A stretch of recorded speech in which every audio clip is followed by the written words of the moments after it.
This is part 2 for concavity and point of inflection. We are doing the last question on your handout.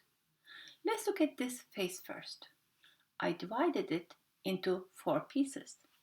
So this is going to be very helpful when you are sketching graphs. So if you need to sketch something concave down and increasing, it should look like this. If you need to sketch something concave down and decreasing, it should look like this. And concave up and increasing should look like this, and concave up and decreasing should look like this. Okay, let's read the question. It says, sketch each function using the given clues. Try to create smooth curves. Let's start with A. No x-intercepts and there's a vertical asymptote at x equals 1. Let me draw x and y axis here first.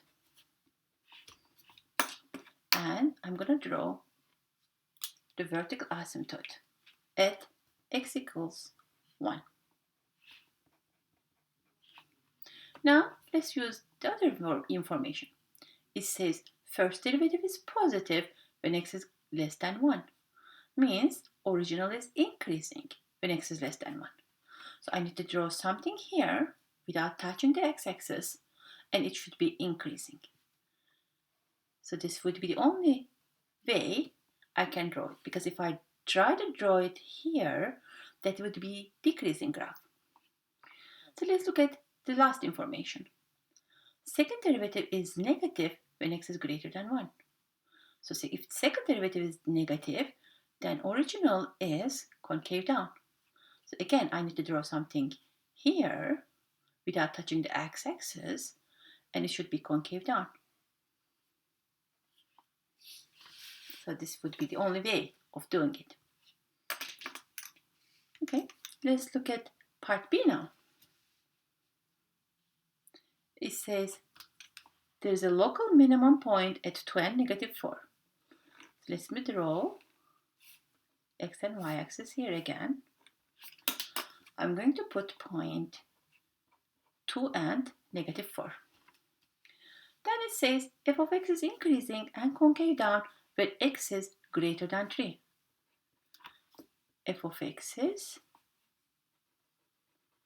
increasing and concave down when x is greater than 3. And it says first derivative is negative when x is less than 2. If the first derivative is negative, then f of x is decreasing. And it says there's a point of inflection at 3 and negative 2. 3 and negative 2. And it says limit of f of x as x approaches positive infinity is 0. This is telling you that there is a horizontal asymptote at y equals 0. Now let's use these two information to finish the sketch. So when x is greater than 3, f of x is increasing and concave down. So if we look at this face, increase and concave down. So I should sketch something like this. And don't forget, you need to approach to the asymptote. Okay, and again, this 3 and negative 2 is point of inflection. So concavity has to change at that point. If this is concave down, then I should have concave up here. And when x is less than 2, f of x is decreasing.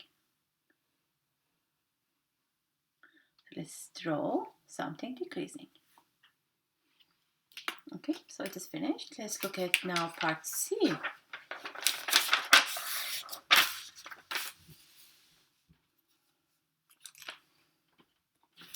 Again, first I'm going to draw our x and y axis.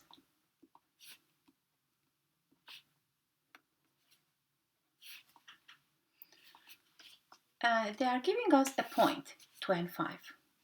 Let's draw that, 2 and 5. And they are telling you that limit of f of x as x approaches positive and negative infinity equals negative 1. Again, they are giving you the horizontal asymptote, y equals -1. Other than that, we see two tables here.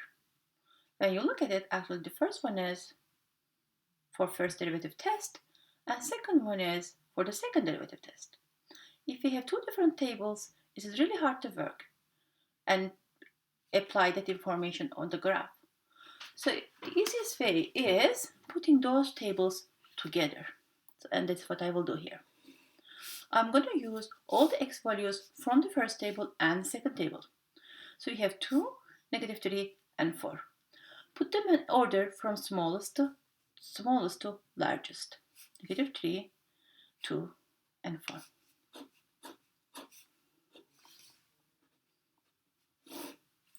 Okay, let's look at the first table here. When x is less than 2, first derivative is positive, means f is increasing. When x is greater than 2, first derivative is negative, so f is decreasing. Let's check the second table. When x is less than -3, second derivative is positive, means original is concave up. When x is between -3 and 4, second derivative is negative, so original is concave down. When x is greater than 4, second derivative is positive, original is concave up. Let's apply this information, and we need to use the phase again here. When x is less than -3, so let me put those values here, -3, 2 is here, and 4 is here. Okay, so when x is less than -3, I need to sketch something increasing concave up. Increase and concave up. So y value of those points are not given, so I'm just going to put it here.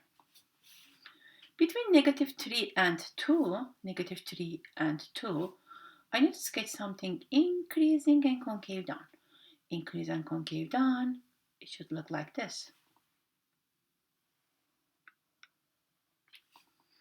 Between 2 and 4, decrease and concave down, decrease and concave down. Again, the y value does not matter. When x is greater than 4, f is decreasing and concave up. Decreasing and concave up. Something like this. And again, we need the approach to the asymptote. Let's look at the last one.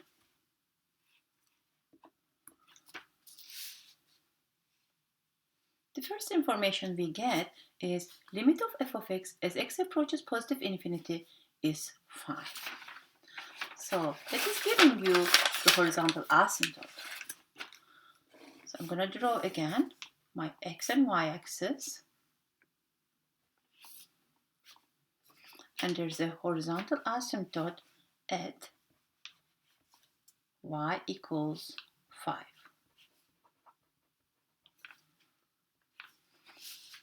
And like the previous question, they are giving us the first derivative test and second derivative test here. Again, I would like to put those tables together.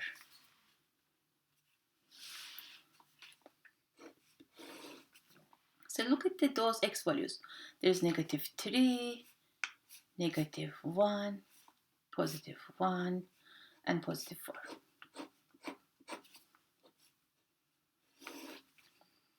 Okay, let's look at the first table. When x is less than -3, first derivative is negative. Original is decreasing. Between -3 and 1, first derivative is negative. Again, decreasing. Original is decreasing. When x is greater than 1, first derivative is positive. So original is increasing. Okay, now let's look at the second table. When x is less than -3, second derivative is positive. Means original is concave up. When x is between -3 and -1, second derivative is negative. So original is concave down. Between -1 and 4, second derivative is positive. So concave up. When x is greater than 4, second derivative is negative. So f is concave down. Now, again, we're going to use this face to help us to sketch. So first, let's put those values here. We have -3, -1, +1, and 4. So when x is less than -3, decrease, concave up. Decrease, concave up should look like this. Y value of that point does not matter. It is not given to us. It is not provided. Between -3 and -1, function is decreasing and concave down. Decrease and concave down.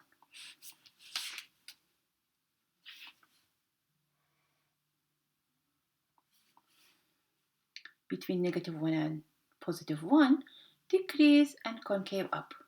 Decrease and concave up should look like this. Between 1 and 4, increase and concave up. Increase and concave up to 4. When x is greater than 4, it is increase and concave down. Increase and concave down. And don't forget, we have the approach to the asymptote. Okay, it is all done. Please make sure to do these questions from your textbook.